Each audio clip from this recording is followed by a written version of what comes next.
Yectacua, buen provecho. Ya vieron que tengo algunas palabras ahí, creo que ya han escuchado hablar del náhuatl, ¿vea? Ahí sí, a lo lejos, o tal vez alguien aquí que estudia náhuatl. Pero antes quería romper un poco el protocolo y quería pedir que nos paráramos para bajar un ratito en la entradita y que ya que nos paramos, le regalemos un abrazo a la persona que tenemos a la par. Regalémosle un abrazo. Regalémosle un abracito. Vamos a abrazar aquí a usted. Gracias. Bueno, ya después del abracito nos sentábamos, era para agarrar calor y confianza. Me gusta empezar a veces con el tema del abrazo porque andamos en el día a día y de repente no nos damos cuenta quién está a la par o con quienes vivimos y justo hemos estado hablando de nuestras comunidades y de nuestros espacios, ¿vea? Entonces es bien importante a veces parar y tomarse ese tiempo de esa calidad humana.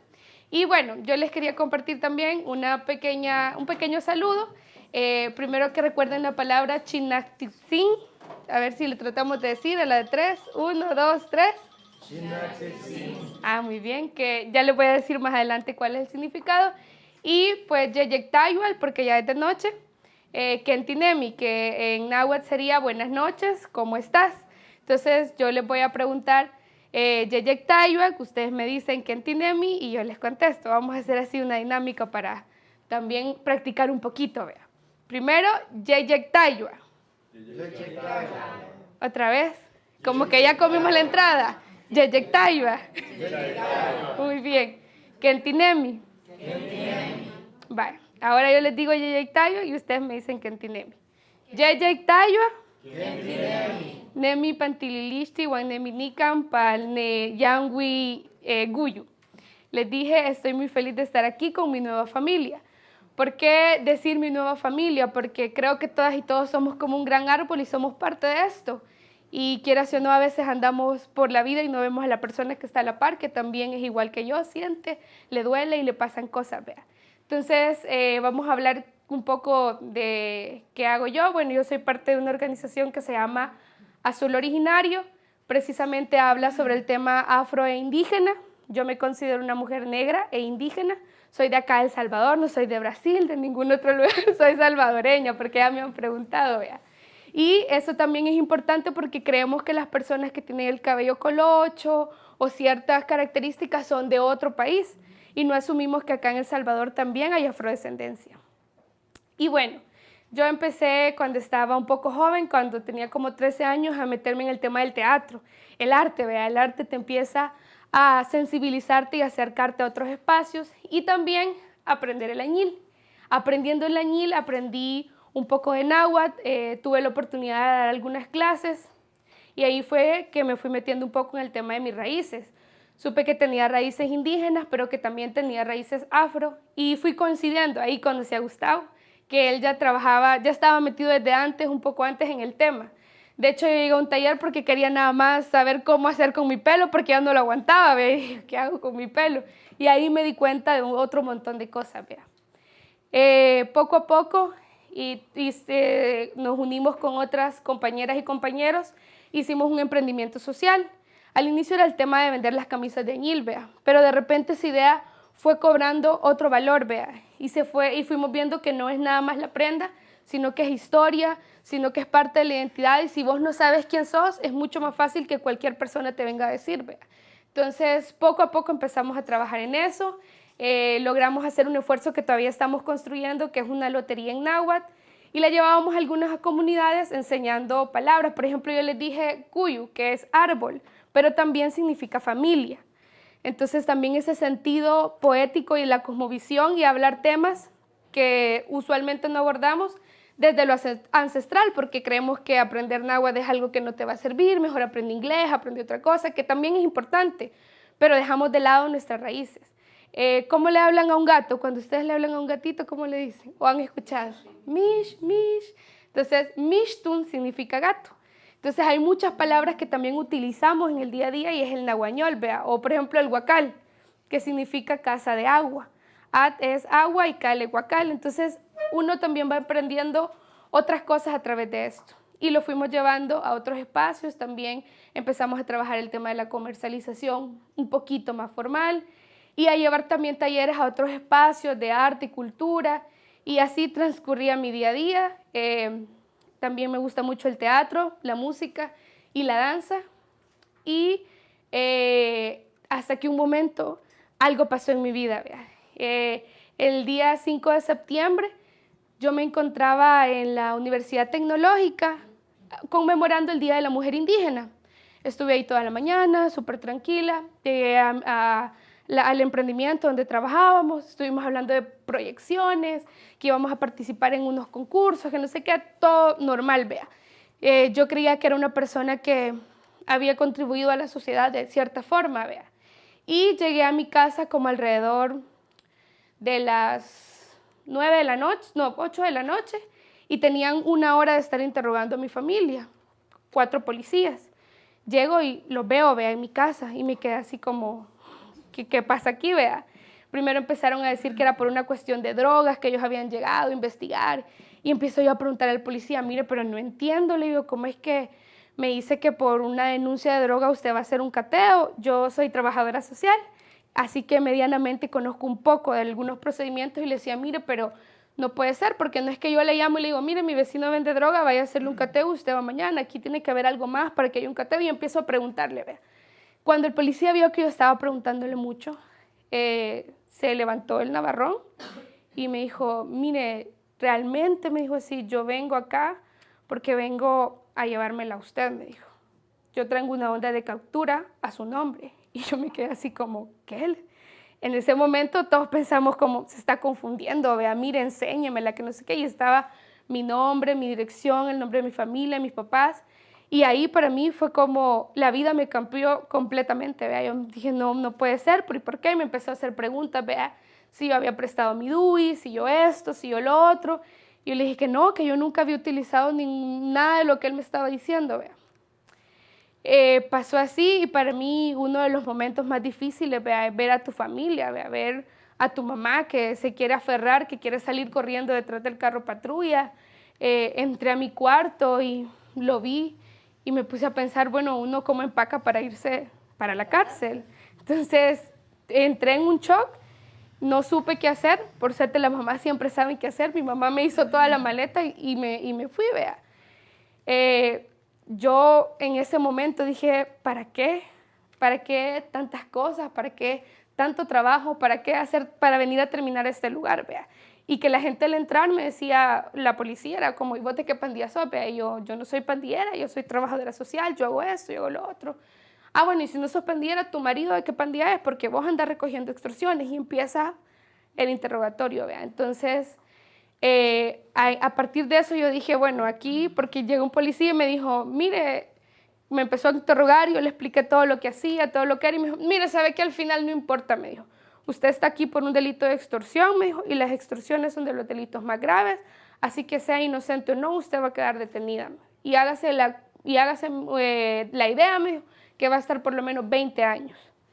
Y en ese momento sentí como ese balde de agua fría, vea, que dicen, y que nunca me había imaginado que yo, siendo una persona que había tratado de seguir las normas de la ley, que nunca había tenido ni una infracción de tránsito siquiera, de repente me dijeran que me iba a quedar detenida 20 años. Y me dijo, mire, así hay un montón de gente aquí inocente. Así que hágase la idea, ¿verdad? De la forma más natural. Entonces yo pensé que me iba a quedar detenida, pero hubieron muchas personas que empezaron a defenderme y empezaron a hablar sobre mi caso. Entre esos Gustavo, que fue una de las personas que impulsó la campaña, iban a las audiencias. Yo soy de Quesaltepeque y mis audiencias eran en Morazán. Entonces ellos tenían que trasladarse 3, 4 horas para poder ir a verme y para que no lo dejaran verme, ¿verdad? Empezaron a reunir a otras organizaciones, hicieron conferencias de prensa, más de 40 organizaciones se sumaron, empezó gente de mi comunidad y también gente que vivía afuera a decir lo que conocían de mí y a hablar por mi inocencia. Hasta Cipro hizo un tweet. Entonces empezaron también muchas cosas a gestarse, ¿verdad? Y luego les quería preguntar si alguna vez ustedes han visto esta imagen, ¿verdad? Eso es algo que vemos bien a diario, ¿vea? Y como de repente no es a mí el que me han detenido, no soy yo el que estoy ahí, pues paso y lo veo como algo normal, ¿vea? Entonces, a raíz de eso, cuando yo salí, empezó muchas personas a escribirme y a decirme que les había pasado cosas similares, o gente que hasta les habían fabricado delitos, que habían montado pruebas falsas, y empezamos a ver la debilidad que tiene tan fuerte nuestro sistema de seguridad y justicia con la organización que trabajamos. Empezamos a ver cifras alarmantes como esta, ¿vea? Y también que el tema, que la mayor parte de personas que son privadas de libertad son jóvenes, que de estas personas que están privadas de libertad, la mayoría no tiene un ingreso escolar alto. Habían personas que se quedaban detenidas porque simple y sencillamente no entendían qué era el proceso, aunque hubiese habido un mal procedimiento, pero las familias no podían pagar un abogado, y entonces así empezaron a pasar muchas historias. Y aquí quería pedirles un favor de que separaran 6 personas, 6 voluntarios, o bueno, 5.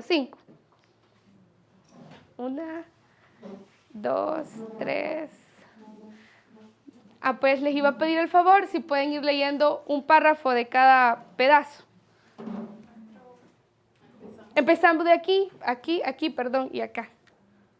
Primero se llevaron a los judíos, pero como yo no era judío, no me importó.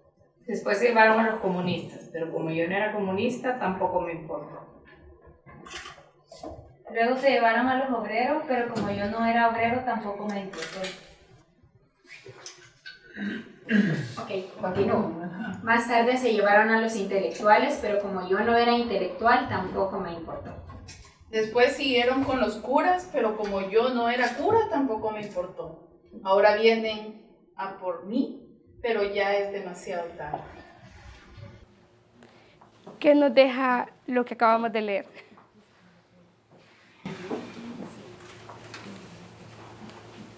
Que nos deshumanizamos hasta cierto punto, ¿verdad?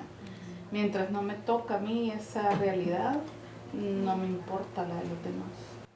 Exacto, entonces eso es lo que muchas veces pasa en muchas situaciones, ¿vea? Y tal vez porque yo por lo menos siempre digo que tuve el privilegio de haber estudiado, que gente me conociera, de haber llegado a otros lugares, pero hay un montón de juventudes que no tienen las posibilidades que yo tuve o gente que hablara por ellas. Entonces, en ese momento empiezan a llegar familias. Esta es una de las familias que después estaron otro movimiento a partir de eso, que se llaman los siempre sospechosos de todo. Creo que hemos escuchado esa frase famosa de Roque Dalton, ¿verdad? Y ahí es donde Azul, que es la organización a la que yo pertenezco y de quien fui una de las líderes y fundadoras, da un giro y empezamos a involucrarnos en el tema de derechos humanos. Empezamos a darle seguimiento a casos de detenciones ilegales, casos que eran tan evidentes los errores, donde, por ejemplo, en los mismos oficios se contradecían las versiones y se violentaban muchos derechos y muchos procedimientos que se pasaban por alto, pruebas que evidentemente eran falsas y aún así el Estado no hacía nada. También cuando empezamos a hacer bulla, como les pasó a todos, la gente empieza a preocuparse, ve ahí y dice, bueno, algo está pasando, y logramos tener la reunión con la procuradora, porque ya habíamos empezado a asistir a diferentes espacios, habíamos ido a la corte, hacíamos algunos performances artísticos y acompañábamos audiencias que para muchas familias era algo que pasaban en silencio, porque yo no le quiero contar a mi vecino o a mi vecina que se acaban de llevar preso a mi hija o a mi hijo, porque ¿qué va a decir mi vecino?